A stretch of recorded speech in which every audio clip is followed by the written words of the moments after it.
O que é magia?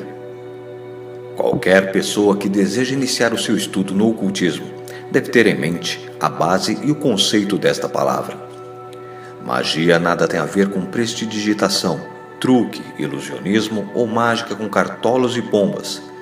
Isso é utilizado pelos mágicos que são contratados para animar as festinhas das crianças.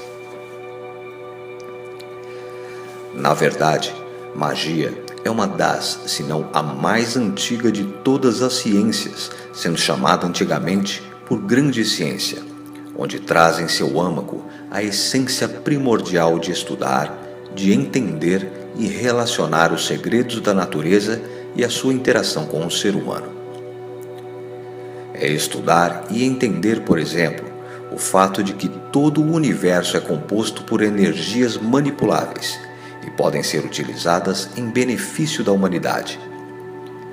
Visa expandir o conhecimento espiritual, aprimorando a existência de cada indivíduo, que busca a evolução e domínio sobre si e sobre toda a natureza. Em poucas palavras, quer dizer o estudo da natureza e a manipulação de suas energias, sendo utilizadas em busca da evolução espiritual humana. Busca entrar em contato com a face oculta de todo o universo para seu aprimoramento espiritual, intelectual e também pessoal. O nome magia provém do vocabulário persa, que tem em seu radical a palavra magos, o que significa sábio. O ser humano tem em sua essência a necessidade de conhecer a natureza desde os seus primórdios. Mesmo antes de existirem de fato as religiões, os seres humanos já se utilizavam de magia, mesmo que de forma inconsciente. Um exemplo pode ser dado lembrando-se dos homens primitivos que se utilizavam das pinturas nas cavernas, onde era desenhado o animal que seria caçado, aumentando a probabilidade de sucesso na caçada.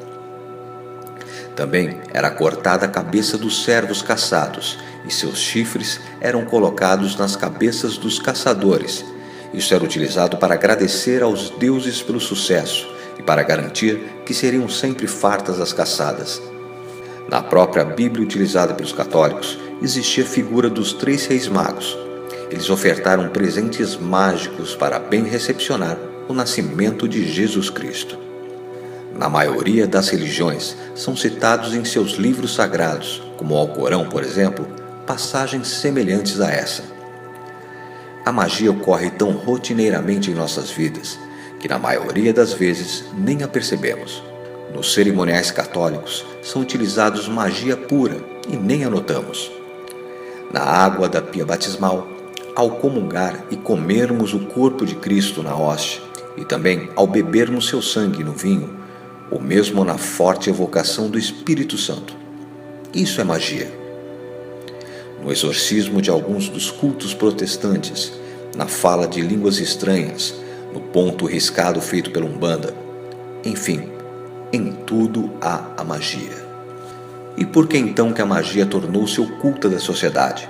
O que faz de errado para ter que ser praticada escondida?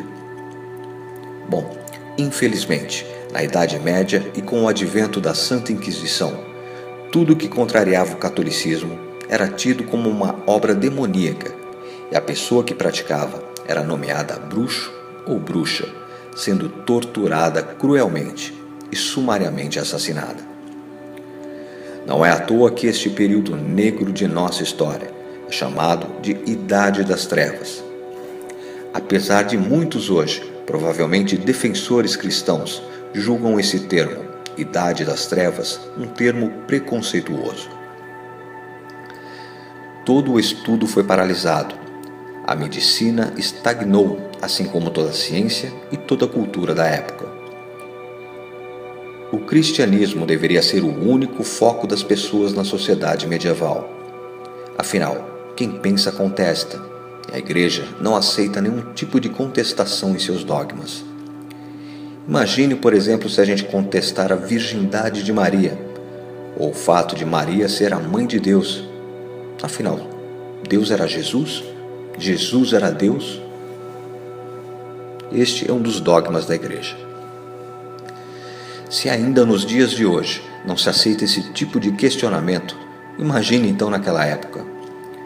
Devido a esta situação, os estudiosos das ciências religiosas não cristãs deveriam fazer seus estudos de forma velada e se afirmarem cristãos para que não fossem mortos pela Santa Inquisição.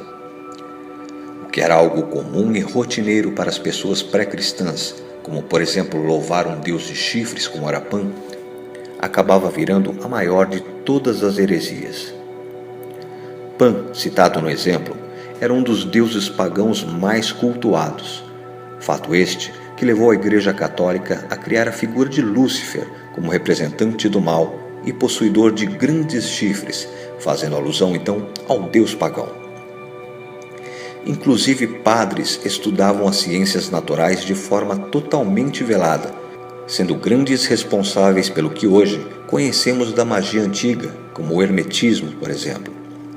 Não foi à toa que a Biblioteca de Alexandria, o maior acervo científico do mundo antigo, foi incendiada de forma extremamente controversa no início da criação do cristianismo. Neste precioso acervo existiam estudos completos sobre ciências como astrologia e matemática. Nada interessante para uma religião que visava bloquear o conhecimento das pessoas para tornar mais fácil o domínio e a manipulação sobre elas.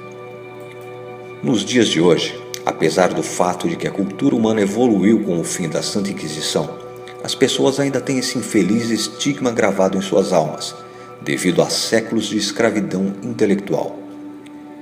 Religiões já afirmadas, como por exemplo a Umbanda e o Candomblé, são violentadas diuturnamente por católicos apostólicos romanos ou cristãos protestantes, pelo fato de não seguirem os dogmas cristãos.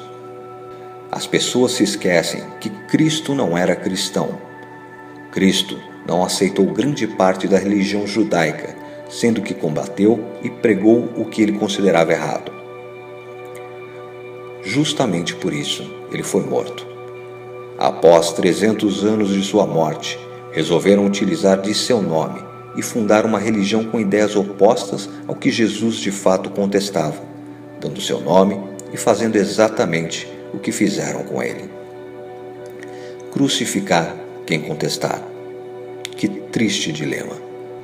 Eu, pessoalmente, sou julgado todos os dias por pessoas que têm seus cérebros estagnados pelo lodo da cegueira religiosa, que me denigrem a todo tempo, evitando minha presença, me chamando de bruxo, de macumbeiro e até de demônio. Mas o pior de tudo é quando se dizem meus amigos e fazem de tudo para salvar a minha alma, pois Deus e eles me amam e só querem o meu bem. Mas de forma alguma eu titubeio ou escondo as minhas convicções. Isso seria trair a mim mesmo. Todo o meu círculo de amizades e familiares sabe bem quem sou, como penso e no que acredito. Infelizmente, devido à hipocrisia social, não posso expor as minhas ideias no campo profissional, pois ainda necessito de trabalho para viver. Quantas vezes se é noticiado que templos umbandistas estão sendo invadidos e depredados?